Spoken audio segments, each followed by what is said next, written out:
Let me start with the cooperation of Russia, the United States, and other countries in those conflict solutions. It will clearly indicate our approach towards problems in the CIS countries, what we do call near abroad, but it's not that we are when we use this term, and mostly it's a term used by the journalists. It's not the official one. So we have a very good experience of cooperation between our two countries in solving different problems. Maybe the best example is how Russia, the United States, and France work on finding the solution for the Nagorno-Karabakh conflict between Armenia and Azerbaijan. Our three countries are the co-chairs of the so-called OSCE Minsk group, which works really hard finding diplomatic solution to this 20 years old conflict. We work together with the European Union, the United States, the OSCE, and the Ukrainians on finding a solution to the Transnistria conflict. And we also had an experience of working within the framework of the United Nations Secretaries General Friends of Georgia group on the settlement in Abkhazia, and also on together with the OSCE on finding the solution, the peaceful solution to the conflict in South Ossetia. Regretfully, the Georgian leadership chose another way. Instead of finding the diplomatic solutions, they tried in August last year to find a military solution. And besides aggression against South Ossetia, and I'd like to argue with Mr. Gobel, the Georgian army attacked the Russian peacekeepers, and in any case in the world, an attack on its armed forces constitutes an attack, an aggression against the country itself. I guess you can remember, for example, when the discotheque La Belle in Berlin was bombed in 1986, and American servicemen died. So the American government decided that the Libyans are to blame. I'm not going to discuss now whether the proof for this version was sound or not, but still it was considered that the Libyans were guilty of this La Belle attack, and President Reagan authorized an airstrike against Tripoli in 1986. And in this case, in South Ossetia, the attack on Russian peacekeepers was at least more proven.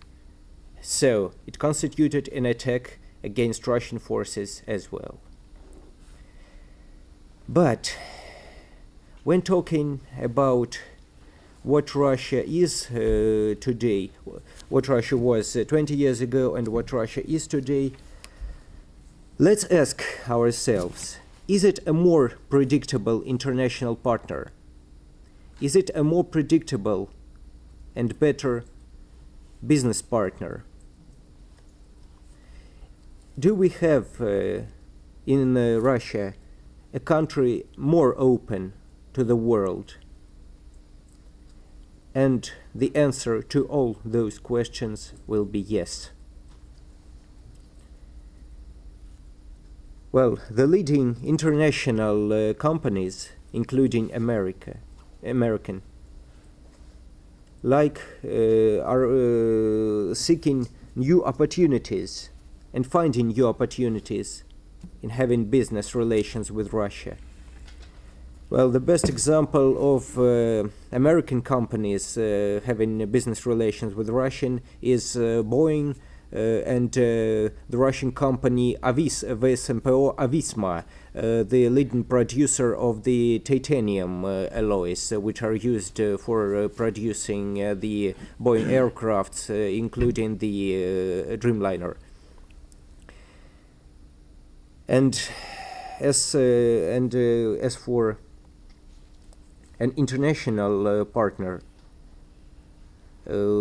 capable of solving different international world problems, well, we're working together on Iranian nuclear problem in a very constructive manner, as well as within the framework of the six-party talks on North Korea.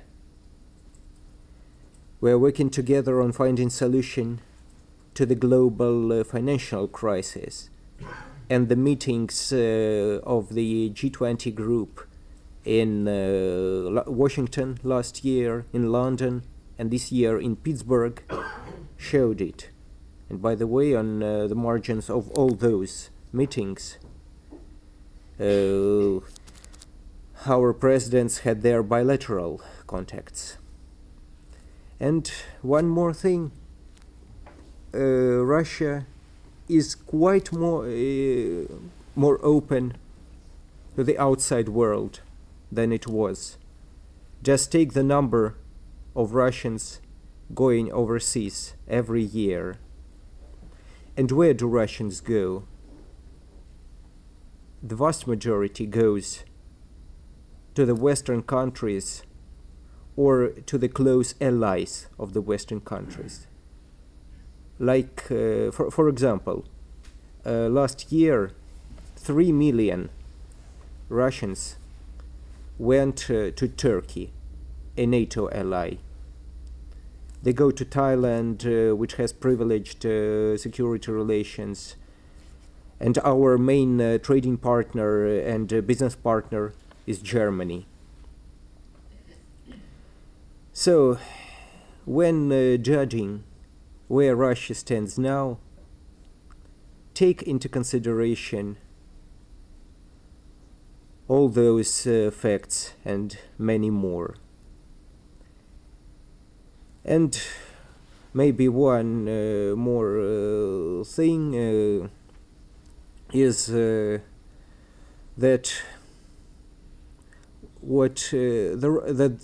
there are still many people in the West who consider Russians to be aggressive, who consider Russians to be a threat, and it will always be that way. But I hope that as time goes by, the only people who consider Russians to be a threat will be the goalkeepers of the NHL teams.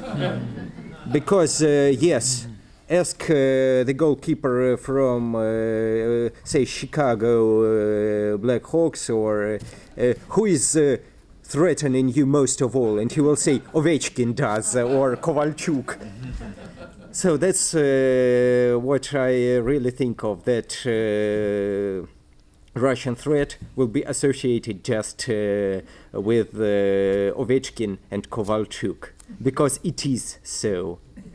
No, but we are not threatening any other country, neither our neighbors, nor countries far from our borders.